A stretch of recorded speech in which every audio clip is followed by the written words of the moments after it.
ก่อนอื่นก็ขอเนาะนมัสการคือว่าส่วนใหญ่แล้วการศึกษาเนาะแผนกบดีหรือว่าลาวเฮาเองก็ยังบ่ค่อยได้ยังมีการสอนอย่างแพร่หลายว่าซั่นซะเนาะก็มีแต่สอนอยู่ส่วนใหญ่ก็สอนตามวิทยาลัยเนาะแล้วก็ตามมต้นมปลายของการศึกษาของลาวเฮาบัดนี้ในทางออนไลน์ก็ยังบ่ทันได้ค่อยได้เผยแพร่กันเท่าใดเนาะเพราะฉะนั้นแล้วก็วันนี้ข้าพเจ้าเนาะก็ต้องใช้คำว่าข้าพเจ้าเนาะเพราะว่าเขาสิเว้าได้ก็ทั้งครูบาอาจารย์แล้วก็ทั้งออกต้นญาติโยมเนาะหรือว่าพอไม่ออกก็สามารถศึกษาได้ว่าซั่นซะบ่ได้จำกัดว่าเป็นภาษามคธเนาะหรือว่าเป็นภาษาที่พระพุทธเจ้าใช้หรือว่าภาษาบาลีที่เรานิยมใช้กันซุมื้อนี้เนาะอันนี้ก็ถือว่าเป็นส่วนหนึ่งเนาะที่ขาน้อยเองเนาะอยากมาแบ่งปันหรือว่าบ่แม่นมาสอนเนาะบ่แม่นมาสอนมาแบ่งปันให้ฮู้ทำที่ฮู้ได้เนาะสำหรับตัวขาน้อยเองก็บ่ได้เก่งเนาะก็บ่ได้เก่งจังไดแต่ว่าฮู้ในส่วนที่พอฮู้ฮู้เฉพาะในส่วนที่ฮู้เท่านั้นเนาะก็บ่ได้ฮู้เบิดเพราะฉะนั้นแล้วสำหรับในเบื้องต้นนี้เนาะขาน้อยเองจะได้แนะนำในส่วนของบอดี้เนาะบอดี้ลาวเฮาของเฮาบ้านเฮาบอดี้เพราะฉะนั้นแล้วก็ถือว่าถ้าว่าเรามีข้อผิดพลาดประการใดในการแนะนำหรือว่าในการนำเสนอหรือว่าในการชี้แจงบอดี้เนาะในบทต่อๆไปก็น้อยเองก็ขอเนาะอภัยล่วงหน้าก่อนเนาะบ่ได้ฮู้เบิดแต่ว่าฮู้เฉพาะที่ฮู้เท่านั้นเนาะมีความรู้บ่ได้มีความรู้หยังหลายแต่ก็บ่ได้จบประโยคหยังเนาะก็บ่ได้จบประโยคหยังเพียงแต่ว่าสนใจศึกษาค้นคว้าเนาะสนใจศึกษาค้นคว้าแล้วก็พอเข้าใจอยู่เนาะศึกษาค้นคว้าบ่ขอบอกประโยคเนาะบ่ขอบอกประโยคอายเขาเจาะอันนี้ก็ขอขอบใจนั่นท่านพระอาจารย์มหาวีรวัฒน์เนาะที่เรียกว่าเป็นพระอาจารย์รุ่นอ้ายเนาะถือว่าเป็นพระอาจารย์รุ่นอ้ายก็ขอขอบใจนำเพิ่นที่เพิ่นได้ให้เอกสารอ้างอิงเนาะเอกสารของเพิ่นที่เพิ่นได้แต่งเอาไว้แล้วก็ตัวของเราเองก็ได้เอามาสแกนเนาะเอามาสแกนเพื่อเป็นการเผยแพร่เนาะให้ศึกษาผู้ที่สนใจศึกษาทางด้านภาษาบาลีของเราเฮาได้เข้าใจเนาะได้เข้าใจกันนำกันอันนี้ก็ขอเนาะนำทานก่อนอื่นเนาะก่อนอื่นเราต้องมาศึกษาก่อนเนาะเพิ่นก็อันนี้คือบทนำของทานพระอาจารย์เพิ่นเนาะเพิ่นได้เฮ็ดไว้พระอาจารย์เพิ่นทั้งพระอาจารย์มหาวิทยาวัฒน์เนาะเพิ่นได้แต่งเอาไว้เป็นบทสอนฟังของวิทยาลัยเนาะอันนี้ช่วง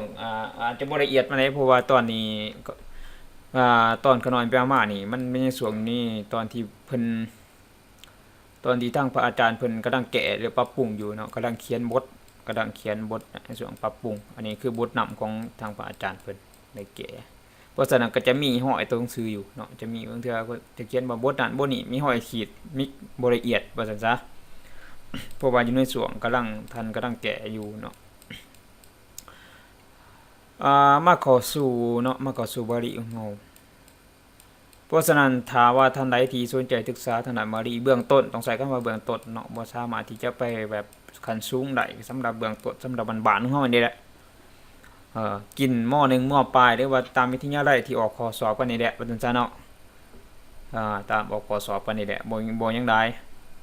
เรียนกันเป็นพื้นบ้านๆนี่แหละบ่ให้ยากเกินไปแต่ก็บ่ง่ายเกินไปเนาะเป็นประโยชน์เบื้องต้นสามารถเนาะนี่เพิ่นก็อะไรบอกไว้ว่าภาษาบาลีมาจากไสเนาะภาษาบาลีคืออีหยังและมีคุณประโยชน์แนวใดเพิ่นก็ได้บอกเอาไว้เนาะตัวนี้เฮาสามารถที่จะเสิร์ชอยู่ใน YouTube หรือว่าตามเว็บไซต์ต่างๆได้อยู่แล้วเนาะแต่ว่าสิไปเสิร์ชแบบการสอนบาลีลาวเฮาอยู่ไสในเว็บที่ว่ายังก็ยังบ่ทันมีละเอียดเทื่อเนาะเพราะฉะนั้นเองสำหรับตัว ขน้อยเองเนาะเห็นว่า อยากมาเผยแพร่เนาะอยากมาเผยแพร่ให้ทุกคนได้ฮู้นำกันว่าผิดถูกเป็นแนวใดเนาะไผผิดไผถูกเนาะเฮาจะมาแนะนำหรือว่ามาอันนี้กัน อันนี้คือภาษาท่านจะเปรียบเทียบภาษาสันสกฤตกับภาษาบาลีให้พอเนาะทางเพิ่นจะเปรียบเทียบให้เฮาเห็นเนาะให้เฮาเห็นว่าพยัญชนะในภาษาบาลีมีอยู่33ตัวเนาะกะคะคะงะก็ไล่กันไปแต่ตัวนี้มันก็คิดว่ามันบ่ได้มีอิหยังดอกเนาะบ่ได้มีอีหยังพวกนี้คือเอิ้นว่าสระแล้วก็พยัญชนะมันบ่ได้มีปัญหาที่ว่าเฮ็ดให้สอบบาลีบ่ได้มึงบ่มีปัญหาเฮ็ดว่าให้เรียนบาลีได้บ่ฮู้เรื่องถ้าเพียงแต่เขามาอ่านเพียงแต่เฮามาศึกษามาอ่านกะคะคะงะก็จะสะเว้าไปเท่านี้มันก็บ่ได้มีปัญหาอย่างอื่นมีปัญหาหยังเนาะมันบ่มีอันนี้คือบ่มีปัญหาแต่ปัญหาหลักก็คือหลักการแปลปัญหาหลักคือหลักการแปลเพราะฉะนั้นแล้วเนื้อหาที่ตัวของข้าพเจ้าหรือว่าตัวของขน้อยเองสิได้มาแนะนำเนาะสิได้มาแนะนำก็คือว่าหลักการแปลจะเน้นวิชาการแปลเป็นหลักจะเน้นไปทางการแปลเป็นหลักเพื่อที่เน้นแนวนี้ก็เพราะว่ายังมาอยากให้สอบเวลาสอบม.ปลายเนาะส่วนใหญ่แล้วถ้าว่าเบิ่งจบเบิ่งเบิดนี่บ่สอบได้น้อยก็ได้หลายบ่เข้าใจน้อยก็เข้าใจหลายเนาะถ้าผู้ใดเบิ่งศึกษาไปเรื่อยเบิ่งไปเรื่อยตามสเต็ปของมัน อันนี้ก็ข้ามไปเนาะข้าพเจ้าจะขอข้ามไปอันนี้ก็คือสระแล้วก็พยัญชนะยะดาระวสหะระอังเนาะมีอยู่8ตัวอันนี้ก็คือสระพยัญชนะในภาษาสันสกฤตมีอยู่34ตัวเนาะอันนี้เป็นคำอธิบายของทางพระอาจารย์เป็นเฮ็ดเอาไว้เนาะทางพระอาจารย์เป็นเฮ็ดเอาไว้เพิ่นก็ได้ยกว่าภควาภาษาสันสกฤตว่าเป็นแนวไรภาษาบาลีเป็นแนวไรเนาะนี่ก็ขอข้ามไปเนาะบ่มีหยังได้อันนี้เนาะท่านศึกษาหลายเนาะศึกษาเข้าไปในเว็บเขียนเป็นภาษาลาวบ่มีก็เสิร์ชเป็นภาษาไทยก็ได้เนาะการเปรียบเทียบหรือว่าทฤษฎีทุกอย่างเราสามารถศึกษาได้ว่าจังซั่นแต่สิ่งที่รักการแปลนี่บ่ทันมีเทื่อเนาะรักการแปลแต่แม่นอยู่ว่าในวิทยาลัยมีเนาะในตามหลักสูตรการเรียนมีม.ต้นกับม.ปลายของเรียนทรงของเฮาขอข้ามไปเนาะอันนี้เกี่ยวกับศัพท์ระหว่างศัพท์สันสกฤตแล้วก็ศัพท์ภาษาบาลีเนาะแล้วก็แปลเป็นภาษาลาวแปลเป็นภาษาลาวอัคคิแปลว่าฝ่ายเวดุแปลว่าหยังแปลเวดุแปลว่าไม้ไผ่เนาะเวดุแปลว่าไม้ไผ่อัฏฐะแปลว่าความหมายนะก็คือประโยชน์ก็ได้อัฏฐะความหมายแล้วก็ประโยชน์แต่ตรงมันคนละคนนี้กันเนาะปีโยหรือว่าปีหยะเนาะที่เฮาได้ยินกันว่าปีโยถ้าถามาโนปีโยโหติเนาะผู้ให้ย่อมเป็นที่หักทรัพย์เดียวกันเนาะทรัพย์เดียวกันดุขะแปลว่าต้นไม้เนาะอันนี้คือทรัพย์ที่ทางพระอาจารย์เพิ่นได้ให้เฮามา อันนี้คือทรัพย์เบื้องต้นหลักการบัดนี้ อันนี้คือบัดนี้แหละคือปัญหาเนาะอันนี้คือปัญหาเพราะฉะนั้นแล้ว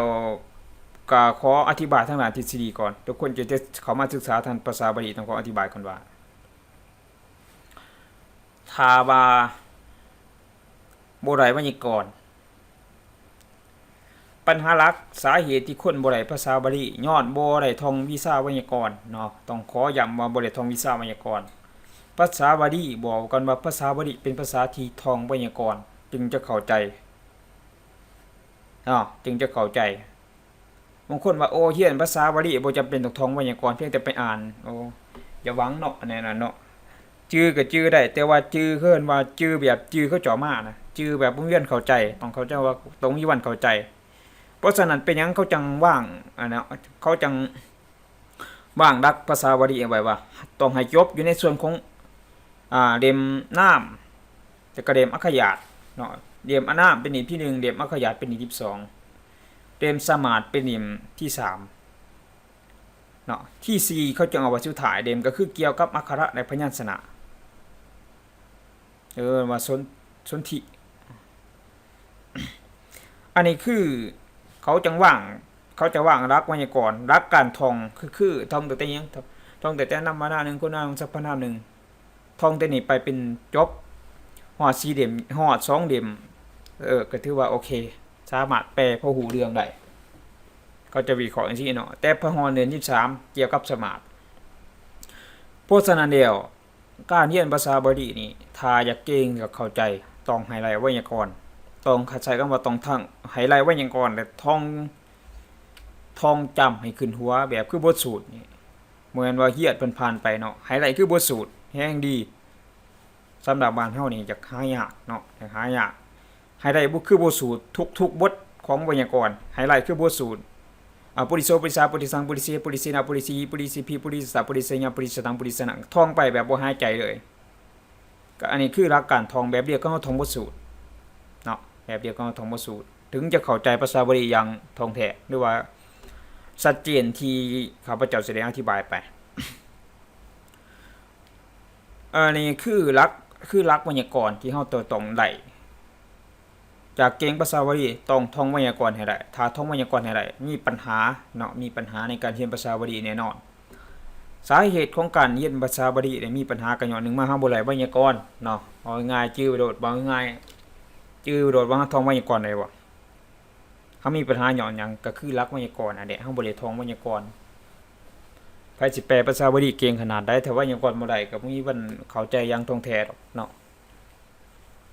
เขาบอกว่ากันเท่านั้นน่ะเนาะยกตัวอย่างนี่ข้าพเจ้าสิเว้านี่ถ้าว่าท่านอันนี้ขออธิบายคร่าวๆก่อนเนาะถ้าว่าท่านท่องภาษาบาลีบ่ได้แล้วเปิดผ่านไปซื่อนี่ถามว่าบทอารัปณะมันอยู่ไสเขาว่าหลักการแปลในภาษาบาลี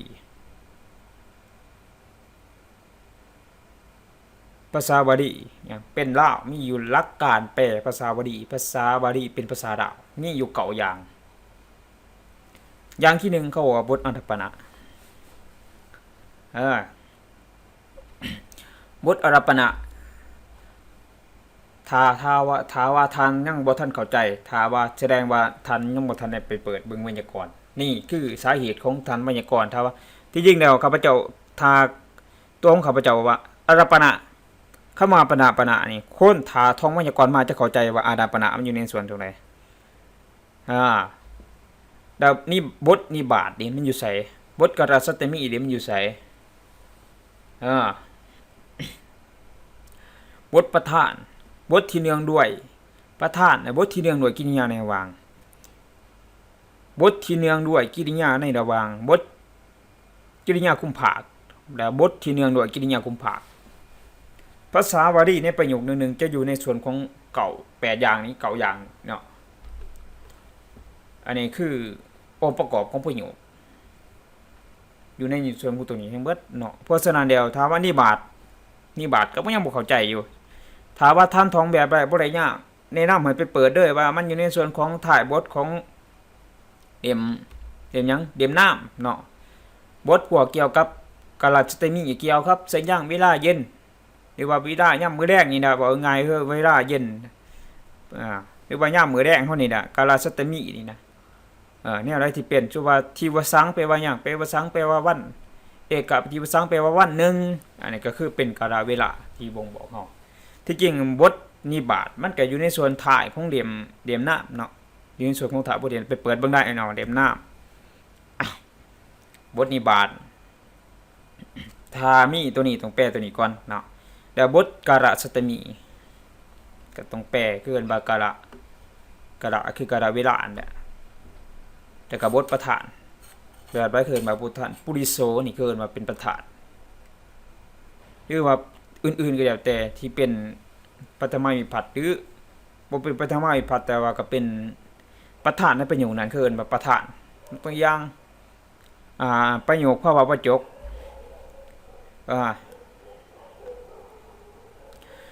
บัดนี้อันนี้เนาะก็ขอย้ำให้ไปท่องไวยากรณ์ให้ได้ก่อนเพื่อเป็นหยังเพื่อความเข้าใจเนาะเพื่อความเข้าใจเพราะฉะนั้นเดี๋ยวสำคัญเป็นหลักไวยากรณ์เนาะหลักไวยากรณ์เรียนภาษาบาลีบ่ได้ไวยากรณ์นี่ ไล่ก็ไล่จื้อมาบ่แม่นว่าเว้าเนาะว่าบางเทื่อก็เป็นอาจารย์สอนแต่ว่าบาลีไวยากรณ์ไวยากรณ์บ่ได้แล้วสิไปสอนไผได้เนาะเอาง่ายๆจังซั่น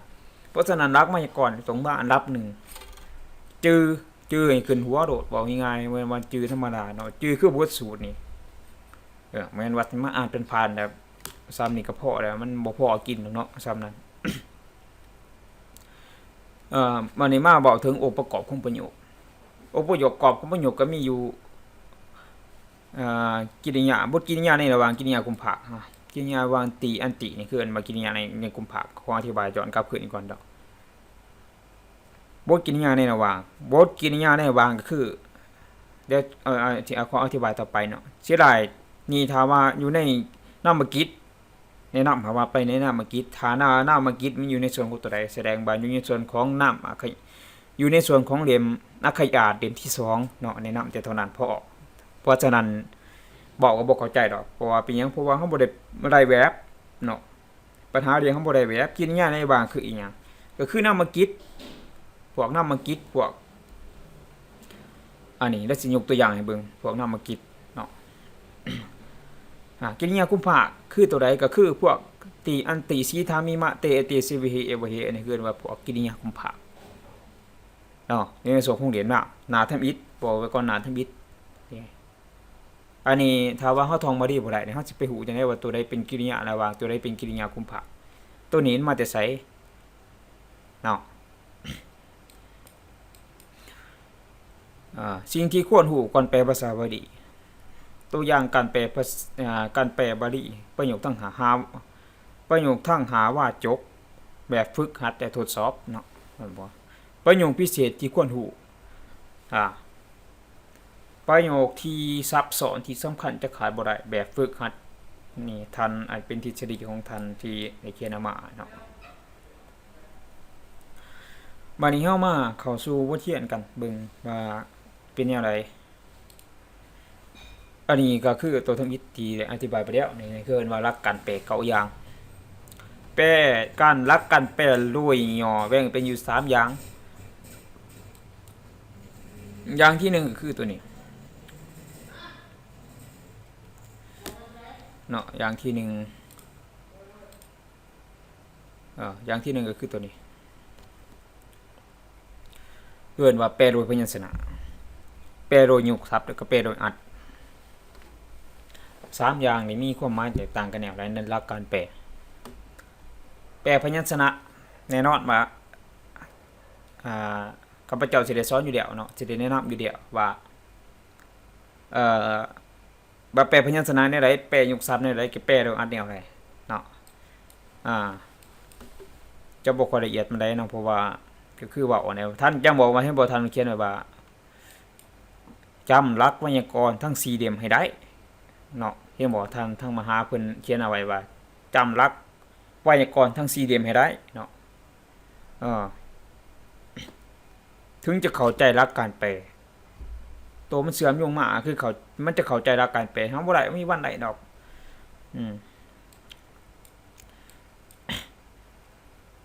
นี่มีนามแล้วก็อักขยาตแล้วก็สมานสมัญญาพิธาน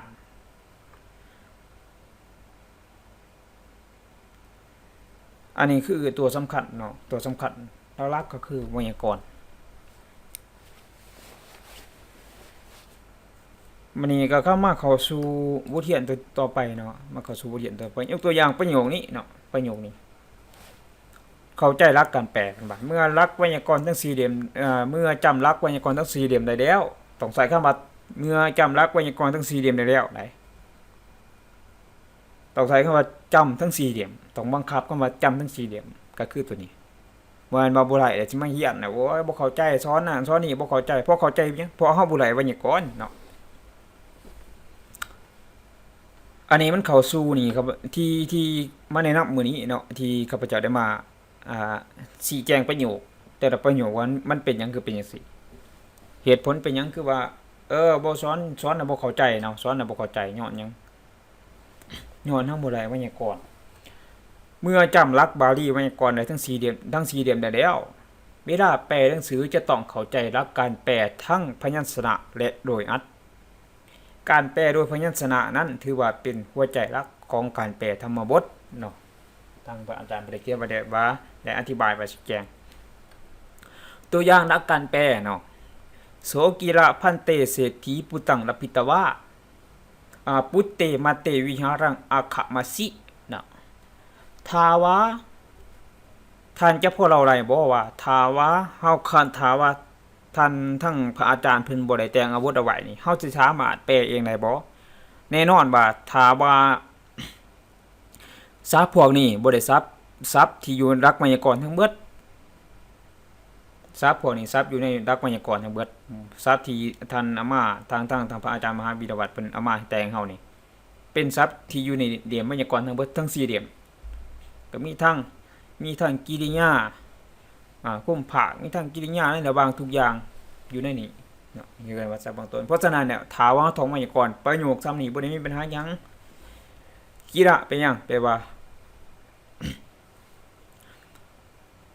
หลักการแปลเนาะมาเบิ่งกันว่าอารัปปนะ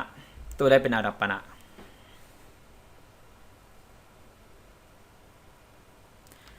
เพราะฉะนั้นแล้วในประโยคนี้อารัปปนะ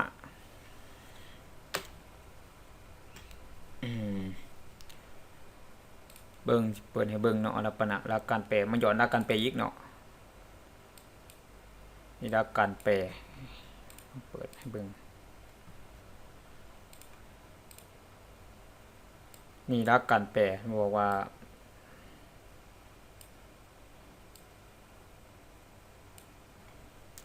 เห็นเข้าใจเนาะนี่ให้บอกว่าหลักการแปลเอามาแปลเบิ่งในประโยคนี้มีอีหยังท่านบอกว่าทั้งพระอาจารย์ว่าโสเนาะข้าแต่ทานผู้เจริญได้ยินว่าเนาะได้ยินว่าโสเศรษฐีเอาว่าเศรษฐีนั้นพันเตข้าแต่ทานผู้เจริญกีระได้ยินว่าอันนี้แปลเอิ้นมาแปลยกศัพท์โสเศรษฐีอันว่าเศรษฐีนั้นลพิตวาได้แล้วปุตตังจึงบุตร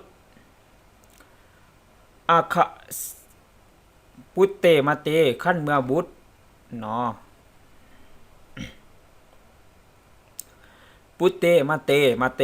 มาราทะแปลว่าในความตายมาจากคำว่ามาราทะเนาะนี่ตับนี่เขาเรียกว่ากิริยาแหละในนามกิจไปเปิดบึงได้เนาะปุตเตมาเตขั้นเมื่อบุตรตายแล้วเนาะขั้นเมื่อบุตรตายแล้วอาคามาสิแปลว่าไหลมาแล้ววิหารังสู่วิหารประโยคนี้สิ่งที่แน่นอนก็คือบทหยังอารัปปนะอารัปปนะแปลว่าคำแปลของอารัปปนะแปลว่าดูก่อนขาแต่เนี่ยเห็นบ่ท่านจะเห็นว่าขาแต่ในประโยคของมาพันเตเป็นอารัปปนะเนาะเพราะฉะนั้นแนวหลักการแปลเฮาต้องเอาคำอารัปปนะนี่ขึ้นก่อนถ้าว่ามีในประโยคนั้นเนาะกีระเป็นหยังกีระเป็นนิบาตบอกหยังกีระแปลว่าได้ยินว่านิบาตธรรมดาเหมือนนิบาตเหมือนกาลาสตมีถ้าว่ามีกาลาสตมีแปลกาลาสตมีอีกเนาะอารัปปนะบทคำแปลของอารัปปนะแปลว่าหยังปัตมาที่1แวนวาอันวาทั้งหลายตัวญาที่2สึกสูงศีลตั้งญาใช้3โดยอันตามพอมีตัวที่4แก่เพื่อต่อปัจจมีที่หาแต่จากโอเหตุสถิติยกแห่งของเมืองสถิมีที่7ในกะที่ทั้งบทแอมแปะก็บากันไปแล้วแต่เฮาสิเอาเนื้อหานั้นเข้าไปขยายความบัดนี้สัตตมีที่7อารัปปนะก็คือในดูกรกาแต่หรือว่าดูละดูเด้อก็ว่ากันไปตามละฮอที่ได้ขยายเนื้อหาเอาไปแต่บ่ได้ผิดเนาะแน่ดูกรกาแต่ก็ว่ากันไปดูละดูเด้อก็ว่ากันไปแต่ว่าจะตีความหมายเข้าไปแนวใดเพิ่มเข้าไปอีกทราบได้ที่คนเพิ่มข้าแต่ทานผู้เจริญเพราะฉะนั้นแนวในประโยคนี้ก็คือบทอารัปปนะก็คือบทพันเตเป็นอารัปปนะเนาะบัดนี้ตามที่ว่าบทกิริยาตัวใดเอิ้นมาบทกิริยากีระยินว่าศัพท์ประเภทนี้อยู่ในส่วนของนิบาตเขาให้ท่องเบิดอยู่แล้วเนาะอยู่ในส่วนของนิบาตเพราะฉะนั้นแล้วศัพท์พวกนี้ท่านต้องไปท่องเอาเองเนาะนี่อยู่ในหลักไวยากรณ์อีกเนาะเศรษฐีอันว่าเศรษฐีเนาะโสเศรษฐีอันว่าเศรษฐีนั้นเนาะ โสเราจะแยกศัพท์บ่มีโสเศรษฐีเศรษฐีอันว่าเศรษฐีโสแปลว่านั้นเนาะปุตตังรับพิตวาได้แล้วซึ่งวุฒิเนาะได้แล้วซึ่งวุฒิ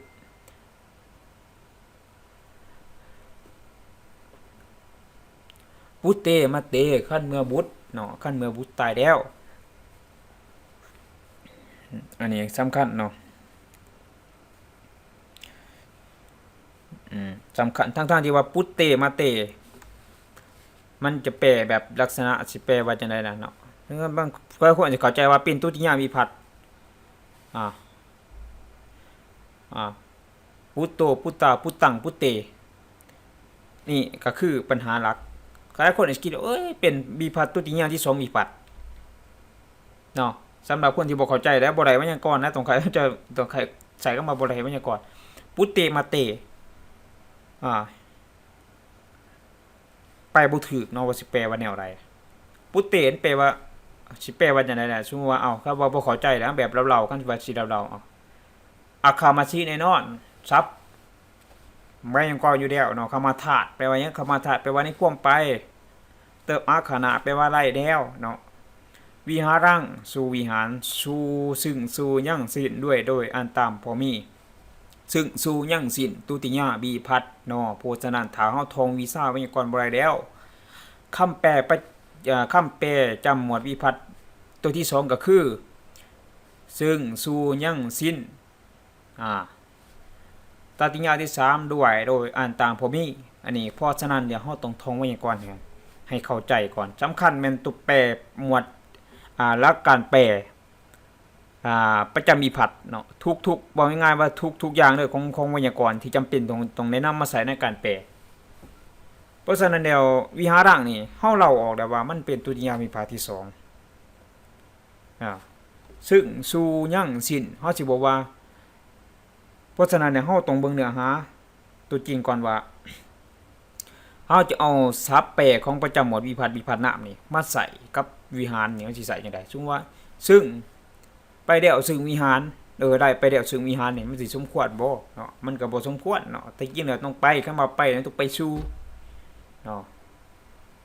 เพราะฉะนั้นจะตัดออกว่าสู่บ่ได้เนาะจะไปว่าไปแล้วไปแล้ววิหารจะไปแล้วจังได๋เนาะเพราะฉะนั้นเดี๋ยวหลักการแปลสำคัญที่สุดก็คือต้องให้ได้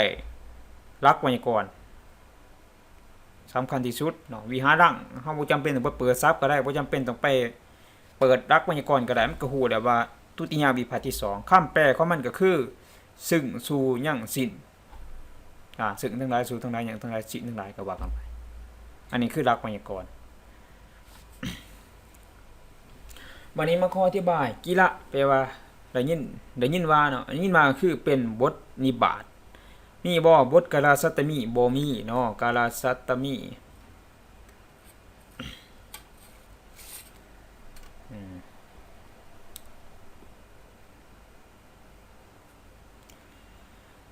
โสเศรษฐีโสเศรษฐีอ่านว่าเศรษฐีเนาะเฮามาแปลบัดนี้บทประธานได้มีบ่เอามาแปลบทประธานมีเนาะประธานก็คือหยังก็คือเศรษฐีเนาะโสนั้นเป็นตัวขยายของเศรษฐีอีกทีนึงคือว่าวิเศษณะอันนี้คือต้องเห็นเฮียสัมพันธ์อีกเนาะอันนี้บ่ขอบอกถึงแห่งสินักปัญญาอีกเพราะฉะนั้นแล้วถ้าว่าอยากเข้าใจแท้มันต้องได้เรียนถึงระดับวิชาสัมพันธ์เนาะต้องได้เรียนถึงระดับวิชาสัมพันธ์ถึงจะเข้าใจอย่างตรงแท้สัมประโยค2นี่ยังบ่ทันได้เข้าใจดอกยังบ่ทันได้เข้าใจอย่างตรงแท้เนาะแต่อยากให้เข้าใจแท้ต้องได้เรียนวิชาสัมพันธ์พร้อมเศรษฐีอ่านว่าเศรษฐีเนาะเป็นประธานบทที่1ด้วยประธานตามด้วยโสแปลว่านั้นเนาะบทที่1ด้วยกิริยาในระหว่างมีบ่มีก็คือตาวาปัจจัยก็คือตัวนี้เนาะตาวาปัจจัยบทที่1ด้วยกิริยาในระหว่างก็คือพุตตังที่จริงแล้วตรงแยกอีกเนาะดับพิตวะนี่แปลว่าบทที่1ด้วยประธานมีเนาะก็คือนี้เนาะเอามาสิที่นั้นดับพิตวะแปลว่าบทที่1ด้วยกิริยาในระหว่างก็คือดับพิตวะเนาะบทที่1ด้วยกิริยาในระหว่างคือพุตตังที่จริงแล้ว ทั้งพระอาจารย์เพิ่นบ่ได้แยกให้เฮาเนาะเพิ่นจะรวบเฮาต้องแยกเองอันนี้คือผู้ที่เข้าใจได้เฮาก็มันท่านเขียนนั่นคือก็โอเคถ้าว่าเฮาได้ศึกษาด้วยตัวเฮาเองเฮาก็สามารถแยกได้เนาะอภิตวาแปลว่าได้แล้วปุตตังเป็นบทที่เนื่องด้วยกิริยาในระหว่างก็คือตัวปุตตังเป็นตัวขยายของอภิตวาเนาะอภิตวาได้แล้วปุตตังซึ่งบทเนาะอันนี้เฮาสามารถแยกเอาเองได้เช่นเดียวกันเนาะเหมือนว่าอาจารย์เพิ่นสอนแนวใดเฮาก็สิเอาตามแนวนั้นเบิดแสดงว่าเฮาบ่ได้เข้าใจเนาะอาจารย์ก็บ่ได้เข้าใจก็บ่ได้อธิบายไปจังซี่บัดนี้คันเมื่อบุตรตายแล้วปุตเตมะเตเนาะปุตเตมะเตปุตเตมะเตคันเมื่อบุตรตายแล้วเนาะ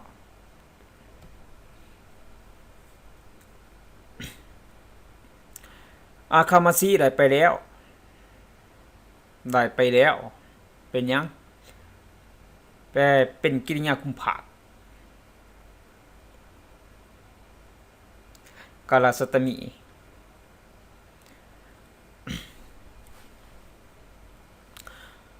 วิหารังสู่วิหารวิหารังเป็นโตขยายบทที่เนื่องด้วยกิริยาคุมภาคก็คือบทวิหารังเนาะบทวิหารังนี้อาคามาซีได้ไปแล้ววิหารังสู่วิหารคันเมื่อบุตรตายแล้ว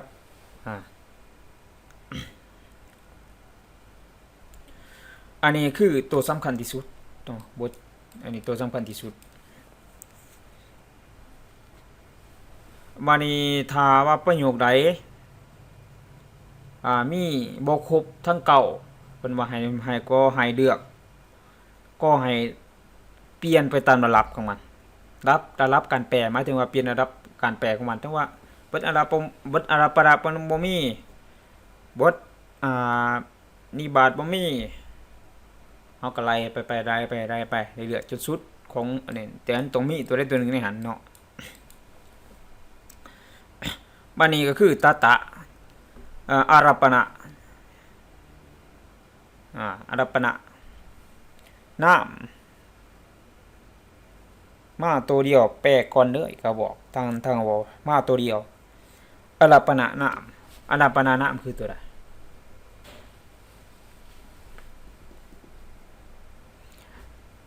อารัปปนะคือตะเด้ตะเป็นอารัปปนะต้องใช้คำว่าอารัปปนะนามเพราะฉะนั้นแล้วอารัปปนะนามนี่คำเฮาสิฮู้ได้ว่าตัวนี้เป็นอารัปปนะนามเพราะว่าตะอันบ่ได้แจกอยู่เด้มันเป็นศัพท์ที่บ่ได้แจกมันอยู่ในส่วนของอารัปปนะคำแปลของมันคือหยังคือว่าแนะดูก่อนขาแต่ดูละดูเด้อก็ว่ากันไปนี่อันนี้คือคำแปลของเราเอาคำแปลของมันมาใส่กับตัวนี้ก็คือเนี่ยเพราะว่านี่เป็นหยังนี่เพราะว่าหิก็จริงอยู่ด้วยโดยตามก็ว่ากันไปอันนี้คือเป็นนิบาตปอไปก่อนหิแปลว่าหรือว่าเพราะว่าก็ได้แม้แต่มือและตีนเพราะว่าแม้นแต่มือและตีนเนาะ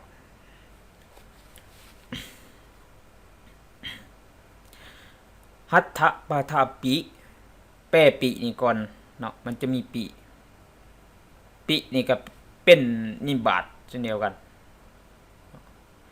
บัดนี้หัตถะปะทะแม่นตีนแดมือเนาะแม่นตีนแดมืออัตโนแปลว่าเป็นจตุทีวิภัตแปลว่าบ่มีฝ่ายพหุเนาะมีอันเดียวนี่แหละที่บ่มีฝ่ายพหุมีแต่เอกะแจกได้นักไวยากรณ์นั่นขั้นทองไวยากรณ์ได้มันก็แปลได้แหละอัตโนแปลว่าของตนเนาะแปลว่าของตนเป็นจตุทีวิภัตเนาะเป็นจตุทีวิภัตของคนแก่เป็นอวัยวะบ่ฟังตามบัดนี้ของคนแก่นี่มหันดะกัสสะแปลว่าของคนแก่อาวัสสะอานัสสวะเป็นอวัยวะ บ่ฟังตาม